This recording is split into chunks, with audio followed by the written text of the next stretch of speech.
ഇന്ന് നമ്മൾ പഠിക്കാൻ പോകുന്നത് വളരെ വളരെ സിമ്പിളായിട്ടുള്ളതും വളരെ യൂസ്ഫുൾ ആയിട്ടുള്ളതുമായ ഒരു സ്ട്രക്ചറാണ്. No matter how. No matter എന്ന് പറഞ്ഞാൽ എന്താ അതിൻ്റെ മീനിങ്? ഇറ്റ് ഡസൻറ്റ് മാറ്റർ എന്ന് പറയില്ലേ, ഒരു പ്രശ്നവുമില്ല. നോ മാറ്റർ ഹൗ എന്ന് പറഞ്ഞാൽ എങ്ങനെയായാലും ഒരു പ്രശ്നമില്ല എന്നാണ്. അപ്പോൾ നോ മാറ്റർ ഹൗ എന്നത് നമുക്ക് പലതരത്തിൽ നമ്മുടെ സ്പോക്കൺ ഇംഗ്ലീഷിലായാലും റിട്ടൺ ഇംഗ്ലീഷിലായാലും ഒക്കെ ഉപയോഗിക്കാം. അപ്പോൾ വളരെ യൂസ്ഫുള്ളാണ്, ശ്രദ്ധിക്കുക. No matter how tired I am എന്ന് പറഞ്ഞാൽ എത്ര ടയേർഡാണ് ഞാനെങ്കിലും ഒന്നുമില്ല എന്നുള്ള മീനിങ് ആണ്. It doesn't matter. No matter how tired I am. No matter how happy I am. ഞാൻ എത്ര സന്തോഷത്തിലായാലും. No matter how smart he is. അവൻ എത്ര സ്മാർട്ട് ആയാലും. No matter how weak she is. അവൾ എത്ര വീക്കായാലും എന്നാണ്. അത് ഒരു സെൻറ്റൻസിൻ്റെ ഒരു ഭാഗം മാത്രമാണ്. ഇനി അടുത്ത ഒരു സ്റ്റേറ്റ്മെൻറ്റ് നമുക്ക് പറയണം. ഇപ്പോൾ ഞാൻ എത്ര ടയേർഡായാലും ഞാൻ എൻ്റെ വർക്കുകളൊക്കെ ഞാൻ കംപ്ലീറ്റ് ചെയ്യും, അങ്ങനെ പറയില്ലേ? അതുപോലെ അവൾ എത്ര വീക്കായാലും അവൾ ഇവിടെ വരാറുണ്ട്. ഇങ്ങനെ ഡിഫറൻറ്റ് വേയ്സിൽ നമുക്ക് ഇത് ഉപയോഗിക്കാം. അപ്പോൾ ആദ്യം നമുക്ക് ഉപയോഗിക്കാൻ പോകുന്ന സ്ട്രക്ചർ നോ മാറ്റർ ഹൗ കഴിഞ്ഞിട്ട് ഒരു അഡ്ജക്റ്റീവ് എങ്ങനെ ഉപയോഗിക്കും, അതിന് കുറച്ച് എക്സാമ്പിൾസ് നമുക്ക് നോക്കാം. എത്ര ക്ഷീണിതയാണ് ഞാനെങ്കിലും. ഞാൻ എൻ്റെ വർക്ക് കംപ്ലീറ്റ് ചെയ്യും. എത്ര ക്ഷീണിതയാണ് ഞാനെങ്കിലും.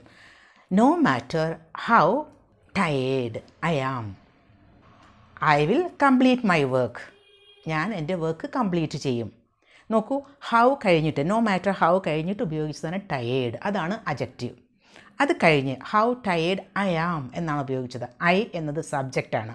പിന്നെ ഉപയോഗിച്ചത് വേർബാണ്, ഐ ആം എന്നത്. No matter how difficult the task is, I will do it. No matter how difficult the task is. ആ ടാസ്ക് എത്ര ഡിഫിക്കൽട്ട് ആയാലും ഞാൻ ചെയ്യും എന്നാണ്, I will do it. No matter how difficult the task is, I will do it. നോക്കൂ, no matter how കഴിഞ്ഞിട്ട് difficult എന്നുള്ള അഡ്ജക്റ്റീവാണ് ഉപയോഗിച്ചത്. ഹൗ ഡിഫിക്കൽട്ട് ദ ടാസ്ക്, ടാസ്ക്കാണ് ഡിഫിക്കൽട്ട് ആവുന്നത്. അതുകൊണ്ട് how difficult the task is. അത് കഴിഞ്ഞിട്ട് അടുത്ത statement I will do it, ഞാനത് ചെയ്യും. ഇനി ഞാനത് ചെയ്യാറുണ്ട് എന്നാണെങ്കിൽ ഐ ഡു ഇറ്റ് എന്ന് പറയാം. How difficult the task is, I do it എന്ന് പറഞ്ഞാൽ ടാസ്ക് എത്ര ഡിഫിക്കൽട്ട് ആയാലും ഞാൻ ചെയ്യാറുണ്ട് എന്നായി. വേറൊരു സെൻറ്റൻസ്, എത്ര ചലഞ്ചിങ് ആയിട്ടുള്ള സിറ്റുവേഷൻ ആണെങ്കിലും, എത്ര ചലഞ്ചിങ് ആയിട്ടുള്ള ഒരു സാഹചര്യം, ഒരു കണ്ടീഷൻ ഒക്കെ ആണെങ്കിലും, ആയാലും എന്നാണ്. ആയാലും ഞാൻ വളരെ ശാന്തമായി ഇരിക്കാറുണ്ട്. അതെങ്ങനെ പറയും? No matter how challenging the situation is, I remain calm. Situation എത്ര ചലഞ്ചിങ് ആണെങ്കിലും, വല്ലാത്തൊരു സിറ്റുവേഷനാണ് എങ്കിലും ഞാൻ കൂളായിട്ട് തന്നെ ഇരിക്കാറുണ്ട് എന്നാണ്. ഐ റിമെയിൻ കാം എന്ന് പറഞ്ഞാൽ ഞാൻ ഇരിക്കാറുണ്ട്. അതല്ലെങ്കിൽ ഐ വിൽ റിമെയിൻ കാം, ഞാൻ കൂളായിട്ട് തന്നെ ഇരിക്കും എന്നാണെങ്കിൽ ഐ വിൽ റിമെയിൻ കാം. അപ്പോൾ ഇവിടെയൊക്കെ നമ്മൾ ഉപയോഗിച്ച സ്ട്രക്ചർ ശ്രദ്ധിച്ചില്ലേ? നോ മാറ്റർ ഹൗ എന്ന് കഴിഞ്ഞിട്ട് ഒരു അഡ്ജക്റ്റീവാണ് ഉപയോഗിച്ചത്. അത് കഴിഞ്ഞ അടുത്ത സ്റ്റേറ്റ്മെൻറ്റ്, അവിടെ സബ്ജക്റ്റ് ദെൻ വേർബ്. ഇനി നോ മാറ്റർ ഹൗ എന്ന് കഴിഞ്ഞിട്ട് നമുക്ക് ഒരു ആഡ്വേർബ് ഉപയോഗിക്കാം. No matter how plus adverb. ഇപ്പോൾ എത്ര സ്ലോ ആയിട്ടാണ് ഞാൻ സംസാരിക്കുന്നതെങ്കിലും അവൾക്ക് മനസ്സിലാവാറില്ല. No matter how slowly I spoke, she doesn't understand. അവൾക്ക് മനസ്സിലാവാറില്ല, ഷീ ഡസൻറ്റ് അണ്ടർസ്റ്റാൻഡ്. വേറൊരു സെൻറ്റൻസ്, ഞാൻ എത്ര സ്ലോ ആയിട്ടാണ് സംസാരിച്ചതെങ്കിലും അവൾക്ക് മനസ്സിലായില്ല. No matter how slowly I spoke, she didn't understand. അവൾക്കത് മനസ്സിലായില്ല എന്നാണ്. എത്ര സ്ലോ ആയിട്ടാണ് ഞാൻ സംസാരിച്ചത് എന്നത് ഒരു പ്രശ്നമല്ല. No matter how slowly I spoke. നോക്കൂ, ഹൗ കഴിഞ്ഞിട്ട് സ്ലോലി എന്ന ഒരു ആഡ്വേർബാണ് ഉപയോഗിച്ചത്.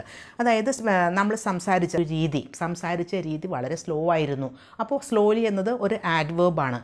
അപ്പോൾ no matter how slowly I spoke, she didn't understand. അവൾക്ക് മനസ്സിലായില്ല. ഷീ ഡിഡൻറ്റ് അണ്ടർസ്റ്റാൻഡ് എന്നതാണ് അടുത്ത ആ ഒരു സ്റ്റേറ്റ്മെൻറ്റ്. സ്ലോലി എന്ന ആഡ്വേർബ്, നോ മാറ്റർ ഹൗ കഴിഞ്ഞിട്ട് സ്ലോലി എന്ന ആഡ്വേർബ് ഉപയോഗിച്ചു. ഞാൻ എത്ര ഹാർഡായിട്ട് പുഷ് ചെയ്തിട്ടും ഡോറ് തുറക്കാൻ എനിക്ക് സാധിച്ചില്ല. No matter how hard I pushed the door I couldn't open it. ഹാർഡായിട്ട് പുഷ് ചെയ്തു. അപ്പോൾ ഹാർഡ് എന്നുള്ളത് അവിടെ ഒരു ആഡ്വേർബാണ്. No matter how hard I pushed the door I couldn't open it. എനിക്കത് ഓപ്പൺ ചെയ്യാൻ സാധിച്ചില്ല. അപ്പോൾ നോ മാറ്റർ ഹൗ കഴിഞ്ഞിട്ട് നമുക്ക് ആഡ്വേർബും ഉപയോഗിക്കാം. ഇനി അടുത്തത് no matter how much. No matter how much കഴിഞ്ഞിട്ട് പിന്നെ ഒരു സബ്ജക്റ്റ് പിന്നെ വേർബ് ഉപയോഗിക്കാം. അത് എങ്ങനെയാണെന്ന് നോക്കൂ. ഞാൻ എത്ര വഴക്ക് പറഞ്ഞാലും അവനൊരു മാറ്റവും വരാറില്ല, അവൻ ചേഞ്ച് ആവാറില്ല എന്നാണ്. ഞാൻ എത്ര വഴക്കു പറഞ്ഞാലും അത് ഇറ്റ് ഡസൻറ്റ് മാറ്റർ എന്നാണ്. നോ മാറ്റർ എന്ന് പറയുന്നത് ഇറ്റ് ഡസൻറ്റ് മാറ്റർ. അപ്പോൾ അതൊരു പ്രശ്നമല്ല എന്നത്. No matter how much I scold him. നോക്കൂ, നോ മാറ്റർ ഹൗ മച്ച് കഴിഞ്ഞിട്ട് I scold him. Subject and വേർബാണ് ഉപയോഗിച്ചിരിക്കുന്നത്. No matter how much I scold him he doesn't change. അവൻ മാറാറില്ല, അവനൊരു ചേഞ്ചും വരാറില്ല. ഞാൻ എത്ര ക്ലീൻ ചെയ്തിട്ടും ആ സ്റ്റെയിൻ ആ കാർപ്പറ്റിൽ നിന്ന് മാറ്റാൻ എനിക്ക് സാധിച്ചില്ല. No matter how much I cleaned I couldn't remove the stain from the carpet. എനിക്ക് ആ ഒരു സ്റ്റെയിൻ കാർപ്പറ്റിൽ നിന്ന് മാറ്റാൻ സാധിച്ചില്ല. No matter how much I cleaned. നോക്കൂ, എത്ര ക്ലീൻ ചെയ്തിട്ടും എന്നാണ് അവിടെ മീനിങ്. നോ മാറ്റർ അതൊരു പ്രശ്നമല്ല. എത്ര ക്ലീൻ ചെയ്തു എന്നതൊരു പ്രശ്നമല്ല. അപ്പോൾ അവിടെ ഉപയോഗിക്കുന്നത് നോ മാറ്റർ ഹൗ മച്ച് കഴിഞ്ഞിട്ട് ഉപയോഗിക്കേണ്ടത് subject then verb. I cleaned സബ്ജക്റ്റാണ്, ഐ ക്ലീൻഡ് എന്നത് വേർബ്. ഞാൻ എത്ര സ്ട്രഗിൾ ചെയ്താലും, സ്ട്രഗിൾ ചെയ്യുക മീൻസ് എത്ര ബുദ്ധിമുട്ടിയാലും ഞാൻ ഒരിക്കലും അത് ഉപേക്ഷിക്കില്ല. No matter how much I struggle I will never give up. ഞാൻ ഒരിക്കലും ഉപേക്ഷിക്കില്ല, അത് ഇട്ടെറിഞ്ഞിട്ട് പോരില്ല എന്ന്. എത്ര ബുദ്ധിമുട്ട് സഹിക്കേണ്ടി വന്നാലും. സ്ട്രഗിൾ ചെയ്യുക എന്ന് പറഞ്ഞാൽ ബുദ്ധിമുട്ട് സഹിക്കുക. ഇനി നമുക്ക് വേറൊരു സ്ട്രക്ചർ നോക്കാം. നോ മാറ്റർ ഹൗ മച്ച് കഴിഞ്ഞിട്ട് ഒരു അൺകൗണ്ടബിൾ നൗൺ. അൺകൗണ്ടബിൾ നൗൺ എന്ന് പറയുന്നത് കൗണ്ട് ചെയ്യാൻ പറ്റാത്ത നൗൺസ് ഇല്ലേ, അതാണ് അൺകൗണ്ടബിൾ നൗൺസ്. അത് ഉപയോഗിക്കുമ്പോൾ എങ്ങനെയാണ് ഇതിൻ്റെ ഒരു സ്ട്രക്ചർ വരുന്നത്? No matter how much money he has he is not satisfied. നോക്കൂ, no matter how much money he has, അദ്ദേഹത്തിന് എത്ര പൈസ ഉണ്ടെങ്കിലും ഹീ ഈസ് നോട്ട് സാറ്റിസ്ഫൈഡ്, അയാളൊരു സാറ്റിസ്ഫൈഡ് അല്ല ഇപ്പോഴും.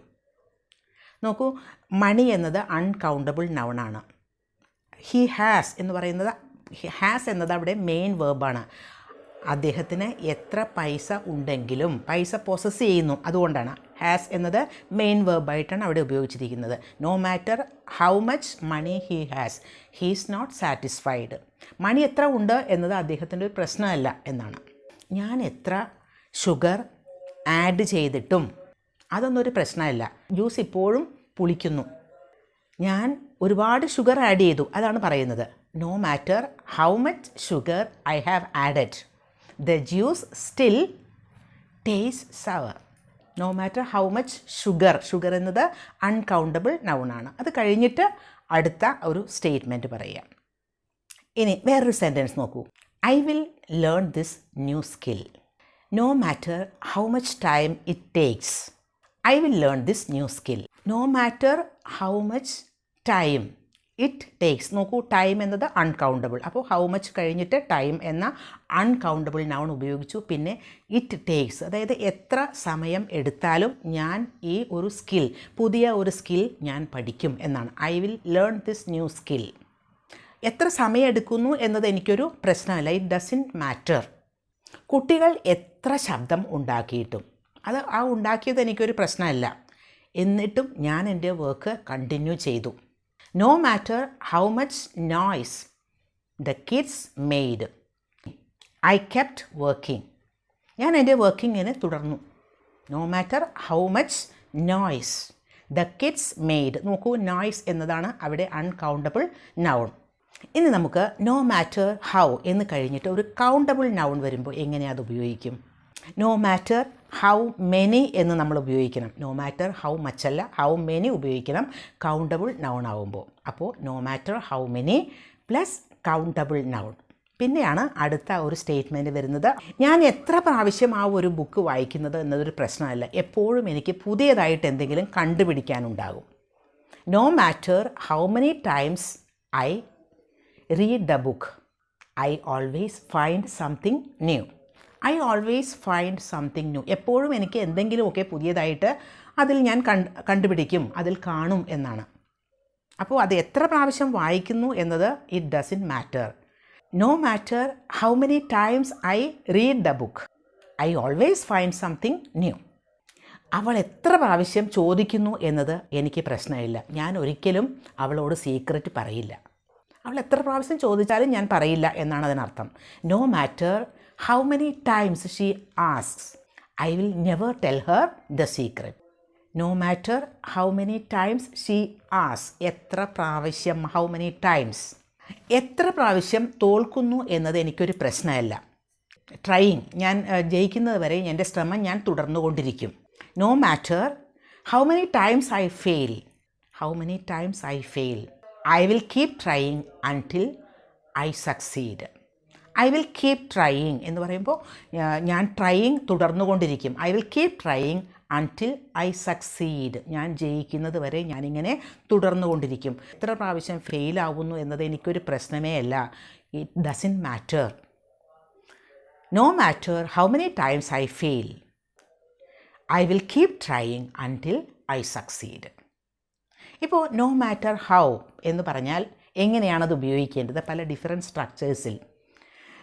ഹൗ എന്ന് കഴിഞ്ഞിട്ട് അഡ്ജക്റ്റീവ് ഉപയോഗിക്കാം, ആഡ്വേർബ് ഉപയോഗിക്കാം, അതല്ല വേറെ ഡിഫറെൻറ്റ് സ്ട്രക്ചേഴ്സൊക്കെ ആയിട്ട് ഉപയോഗിക്കാം. കൗണ്ടബിൾ നൗണിൻ്റെ ഒപ്പം ഉപയോഗിക്കാം, അൺകൗണ്ടബിൾ നൗണിൻ്റെ ഒപ്പം ഉപയോഗിക്കാം എന്നൊക്കെ മനസ്സിലായില്ലേ? അപ്പോൾ നോ മാറ്റർ ഹൗ എന്നത് നമുക്ക് അത്രയ്ക്കും യൂസ് ചെയ്യാൻ പറ്റുന്ന ഒരു സ്ട്രക്ചറാണ്. അപ്പോൾ അത് മനസ്സിലാക്കുക, പ്രാക്ടീസ് ചെയ്യുക, ഉപയോഗിക്കുക.